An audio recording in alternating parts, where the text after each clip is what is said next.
Masjid kedua kali sedikit memberikan pengarahan kepada sahabat-sahabat, saudara-saudara pengurus PCBWS maupun lagi juga kepada Pak Sahabat, Pak Kapolsek, Pak Danamil yang mewakili menambahkan informasi barangkali banyak yang belum tahu tentang apa itu BWLS. Begitu juga hadirin yang mungkin baru kali ini, baru malam ini mengetahui ada banyak seragam ireng-ireng rambutnya kasih gondrong mengurus BWLS apa dan siapa serta bagaimana. Jadi sambil menunggu beliau Gus Abbas sedikit akan saya jelaskan. Jadi perjuangan Mahasiswa Indonesia Laskar Sabilillah yang diketuai oleh Gus Abbas untuk Cirebon, ketua umumnya, kantor pusatnya di Cirebon. Kalau pengurus wilayah Provinsi Jawa Tengah, kantor pusatnya di Banyumas, ketua PBD Lampung Banyumas, jadi kantornya di Banyumas.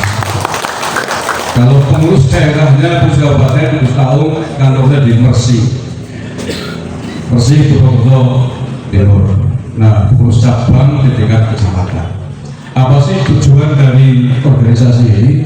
Tujuannya sebenarnya sama dengan ormas-ormas agama yang lain dalam rangka mencerdaskan kehidupan bangsa, dalam rangka membangun jiwanya, membangun badannya, sebagaimana tadi yang kita nyanyikan bersama di lagu kebangsaan Indonesia Raya. Ibu-ibu barangkali belum mendengar. Ya, mengapa kita perlu cerdas? Mencerdaskan jiwa, terutama BWLS. Ini tanggung jawab dengan semuanya, mencerdaskan pikiran dan jiwa masyarakat di sekitar wilayah Panjenengan, yang di Jembaran, yang di Pekojan, dan seterusnya, dicerdaskan seperti apa, agar bagaimana, ya agar kuat apanya, jiwanya. Kalau kuat badannya, ada tugas saya sama Pak Kapolsek Danamil hari ini dengan program MBG-nya itu dalam rangka mencerdaskan badannya. Nah, kalau kami dalam rangka mencerdaskan jiwanya, biar tidak mudah ditipu seperti Pak Camat tadi, biar tidak mudah dibohongi, biar tidak mudah dilomboni. Kalau orang cerdas kan tidak mudah dilomboni. Kalau yang masih mudah dilomboni, wong keturunan Yaman, ngaku keturunan Kanjeng Nabi Muhammad SAW, percaya baik. Tandanya orang cerdas. Betul? Makanya itu tugas anggota BWLS semuanya untuk menyadarkan dan mencerdaskan masyarakat agar tidak mudah dilomboni, tidak mudah dibohongi. Setelah terbongkar semuanya, setelah tabir kepalsuan terungkap dari sisi catatan ilmu nasab, dari sisi sejarah, dari sisi biologi, DNA, semuanya terang benderang terungkap bahwa ternyata segerombolan orang keturunan imigran, imigran itu pengungsi, keturunan pengungsi dari bangsa Yaman itu dikirim macam-macam, ngaku keturunannya Kanjeng Nabi, ternyata palsu, bukan. Ternyata syarat menjadi anggota BWLS tidak boleh percaya lagi bahwa mereka adalah keturunan Kanjeng Nabi Muhammad Sallallahu Alaihi Wasallam. Ini jangan paham, jeng. Kalau panjenengan masih percaya mengakui mereka keturunan Kanjeng Nabi, keluar dari BWLS. Karena itu syarat moral pertama. Ya, syarat moral. Mengapa? Demi harkat dan marwah Kanjeng Nabi Muhammad Sallallahu Alaihi Wasallam. Kesucian keluarga besarnya kita jaga. Jangan sampai dikotori oleh segerombolan orang yang ternyata DNA-nya orang Arab saja, bukan. Ini Pak Kapolsek Danamil, DNA-nya bukan orang Arab saja. Jangankan keturunannya Kanjeng Nabi Bani Hasyim, DNA Bani Hasyim yang merupakan DNA Kanjeng Nabi itu sudah ada database-nya, haplogramnya J1, diakui oleh dunia Islam secara internasional. Jadi kalau panjenengan tes DNA Pak Samad, hasilnya itu J1, berarti dengan cucu Kanjeng Nabi Muhammad SAW. Iya, itu sudah paten karena itu haplogroup yang diakui di seluruh nakobah pencatat nasab di dunia Islam semuanya, yang di Mesir, di Suriah, di mana pun, di Arab Saudi. Tapi kalau mereka adalah haplogrupnya G. Apa? G. Apa itu haplogrup G? Silakan buka. Belum. Kalau saya baca, itu haplogrupnya orang-orang Israel yang sangat persis. Itu DNA nih Pak. DNA nih, saya berbicara saintifik. DNA bukan bicara. Kalau mengaku sebagai keturunan yang Nabi kan namanya ingin menginjak-injak kesucian marwah. Saya semangatnya kesucian marwahnya keluarga Nabi Muhammad SAW. Umat Islam yang ketika kesucian kanjeng Nabi kalau diinjak-injak diam aja, berarti cintanya terhadap kanjeng Nabi dipertahankan. Salah satu tujuan PBRS adalah menjaga kemuliaan keluarga besar kanjeng Nabi Muhammad SAW. Ya.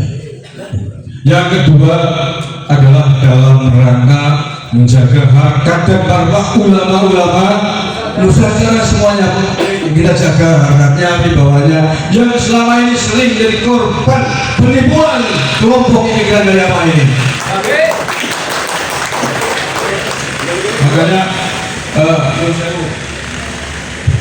para kiai masyarakat khususnya harus berterima kasih dengan para anggota PWLS semuanya, walaupun kelihatannya kucel-kucel gondrong-gondrong, tapi membuat beliau merdeka dari pendawiran, tidak pernah lagi didawir. Tahu dawir sangat laras deh pun buatan ada didawiri balik kok, tidak pernah didawir lagi oleh para keturunan Bebelu Yaman, karena bahasanya khusus itu Bebelu Yaman. Luar biasa loh, yang dimerdekakan oleh adanya PBS bukan hanya ribuan, ratusan ribu di seluruh Indonesia berkat PBS yang muncul cabur di musim hujan di seluruh Indonesia. Kurang ajar mereka, bukan putri kanjeng Nabi, mengaku putri kanjeng Nabi untuk meminta uang kepada kiai-kiai ulama Nusantara, khususnya kiai NU. Ya kiai NU mesti saya percaya Habib dan kiai NU top. Kiai Muhammad kan nggak percaya Habib, yang lain nggak percaya.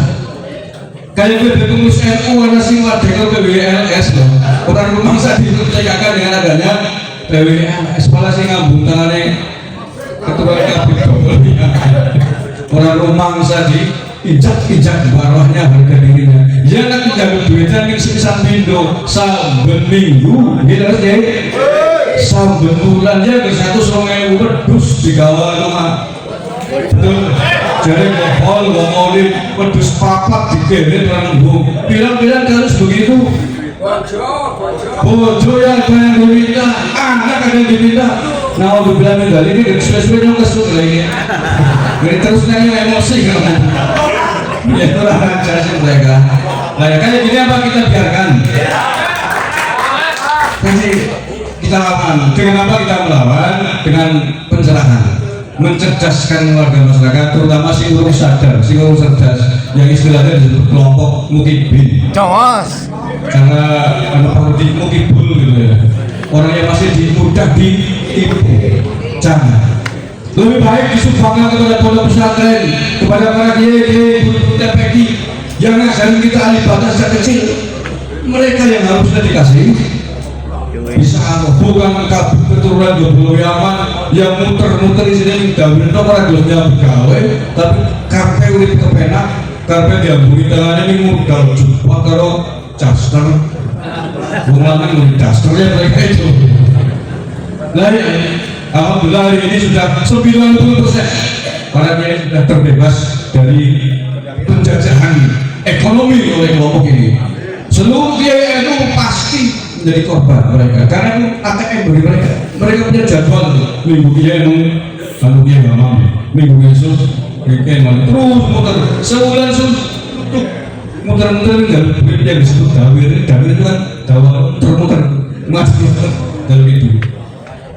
Itu kalau kiai kecil Pak, kecil jumlahnya mungkin ratusan ribu Kalau yang besar-besar, yang di Jakarta yang merangsek di pusat kekuasaan, ratusan juta, miliaran dirampok oleh mereka. Gara-gara mengaku budaya Kanjeng Nabi, pakai SK, tanda tangan dengan berbagai macam dari acara. Para mereka bahkan sudah membuat Gunung Sewu banyak aparat pemerintah kita yang tertipu dengan mereka, meminta jabatan halus dengan rekomendasi salah satu kabin dari Pekalongan. Betul. Penjajahan yang luar biasa hanya dengan modal sumpah, mengaku sebagai keturunan Nabi, mengatur kekuasaan, mengatur pemerintahan. Untung ini terbongkar. Bagaimana mungkin seorang jenderal bisa kemudian dikadani harus meminta jabatan pakai rekomendasinya, setelah itu minta ditempatkan di mana, setelah itu apa yang akan terjadi? Kan diperintah, kamu kan saya, kamu kan yang merekomendasikan saya, kamu jadi Kapolda saya, kamu jadi Pangdam saya minta ini dan seterusnya. Benar atau tidak? Silakan Pak Kapolda renungkan dalam hati. Kira-kira benar apa enggak? Hari ini di dalam tadi yang berangkat ada serseran surat sakti viral zaman Cak Mandu, terkait Rais Amnya kepada Menteri Erick Thohir BUMN, mohon nama ini dijadikan direktur ini. Itu salah satu yang kewenangan. Bayangin apa hubungannya Kiai Ulama Thohir, kau minta jabatan. Belum sama Kiai, bukan cocok ya? Apa hubungannya dengan penjajahan spiritual, hanya dengan otoritas agama, dengan jubah yang digunakan, berbuat semau-maunya, meminta uang semau-maunya, ngatur jabatan semau-maunya. Bahkan ketika itu sebelum ini terbongkar, presiden kita pun mundur-mundur. Betul. Sebelum terbongkar. Alhamdulillah tahun 2022 akhir, Kiai Wahidudin Usman Banten berhasil membuat tesis penelitian kitab nasab.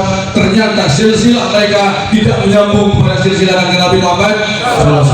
Sejak saat itulah kemudian kita semuanya bergerak menyadarkan masyarakat, PWNS berdiri, dan alhamdulillah hari ini saya melihat sudah banyak sekali yang berkurang, sudah banyak sekali yang mundur dari Pekalongan.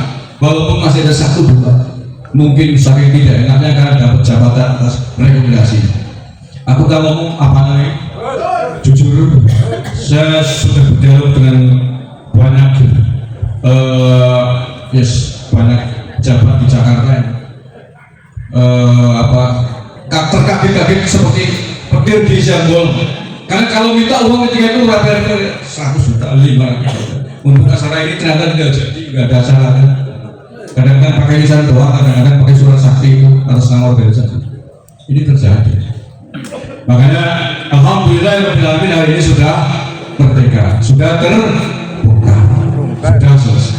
Itu ya, dalam rangka menjaga marwah para ulama kita, para kiai kita. Dan yang terakhir dalam rangka menjaga marwah bangsa dan negara, marwah negara kesatuan Republik Indonesia, NKRI, menjaga marwah merah putih, menjaga marwah para pahlawan kita. Baik Pangeran Diponegoro itu baik Ustaz. Bisa-bisanya Pangeran Diponegoro di silsilahnya ditulis bin Yahya, yang lainnya bin Babun. KRS mau didiklat trah leluhur Nusantara asli menjadi Habib Hasan bin Habib Yahya. Cut Yadin katanya juga begitu, Imam Bonjol, semua pahlawan penting kita diklaim, diaku, distempel sebagai keturunan Habib Yaman. Kurang ajar? Apa tujuannya ini semua? Dalam rangka mencuci otak kita dan menjadi inlander terus. Kamu itu orang pribumi apa? Pahlawan-pahlawan turunan bangsaku dari alam. Kamu kerocok semua manut dengan saya. Tujuannya begitu, Pak. Sadar mau boleh? Yang mendirikan Islam di sini Habib ini, kuburan palsu dibikin, kuburan pakai ada kuburan binatang, dikasih izin namanya Habib. Ulama Nusantara ini makomnya Mbahnya Musaud di Sumatera saya itu kan Mbah Ilyas bin Mbah Ali di Bongso jauh bin Pangeran Diponegoro bin Pangeran Diponegoro enggak jauh kan benar. Bisa-bisanya di situ Mbah Ilyas bin Yahya bin Babun kan marga double Yaman di situ. Ini kurang ajar, dipotong sejarah NU juga dipotong ya ini katanya yang nyuruh Hasyim Asy'ari mendirikan itu Kabib baik Kabib Pekalongan.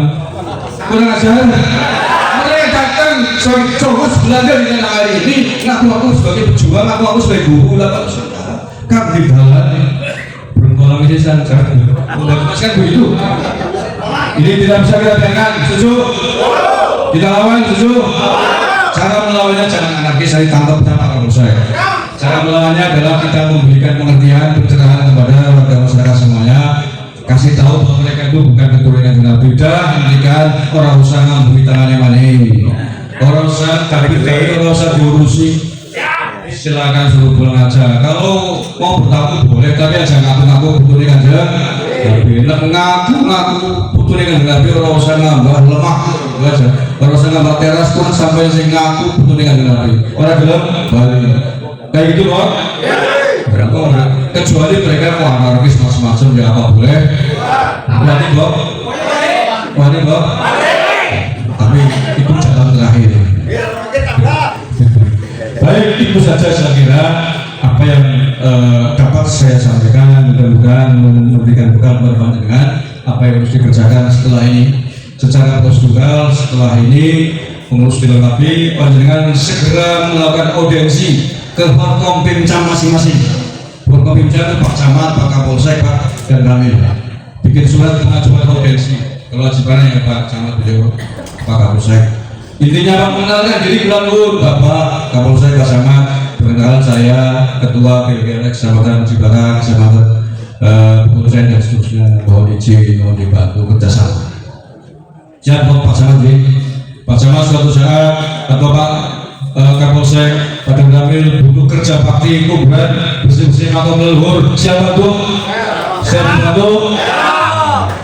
Yang ringan-ringan aja lah, besar berat-berat. Upacara siap dibantu keamanan. Siapa tuh? Oke, insyaallah bulan-bulan khususnya di Forkompimcam masih barang. Ada akan kita lanjuti audiensi kepada beliau-beliau untuk mengenalkan agar tidak salah paham. Nanti dikira kita kelompok yang seperti yang putih-putih itu, dikira kelompok mau yang suka sweeping. Enggak, kita bukan mereka. Kita adalah bagian dari terah para ulama Nusantara, para pejuang Nusantara yang sedang berusaha agar kehormatan Nusantara kembali tumbuh, tidak dijajah secara spiritual oleh kelompok mereka. Karena kita tidak jadi inlander bahwa leluhur kita itu orang-orang yang luar biasa. Abad ke-8 tahun 800 kita sudah berhasil leluhur kita membangun Borobudur. Tahun 800 membangun Prambanan. Jauh sebelum era Majapahit bahwa leluhur kita itu bukan orang pere-pere. Kok mau diakui sebagai keturunan Debulu Yaman yang sampai hari ini negaranya melangkah pura-pura akibat perang saudara. Pengajar hari ini bangsa Yaman negara termiskin di tanah Arab karena konflik perang saudara ngaku-ngaku sebagai ibunya orang Nusantara, ngaku-ngaku sebagai pintu jawabannya pintu cari. Aduh, pengen ngomong kasar saja agar lanjutkan oke, itu saja yang bisa saya sampaikan. Sekali lagi terima kasih kepada PC PWLS Sebarang Buceng, Walau dan Jatiawang dan semua saja anggota PWLS Banyumas Raya yang hadir pada malam hari ini, pada acara ini. Kita tetap semangat, tapi kita tetap harus selalu komando, jangan bergerak sendiri ketika kita sedang mencerahkan masyarakat. Siap? Siap kita? NKRI, Pancasila, Nusantara, kita bikin.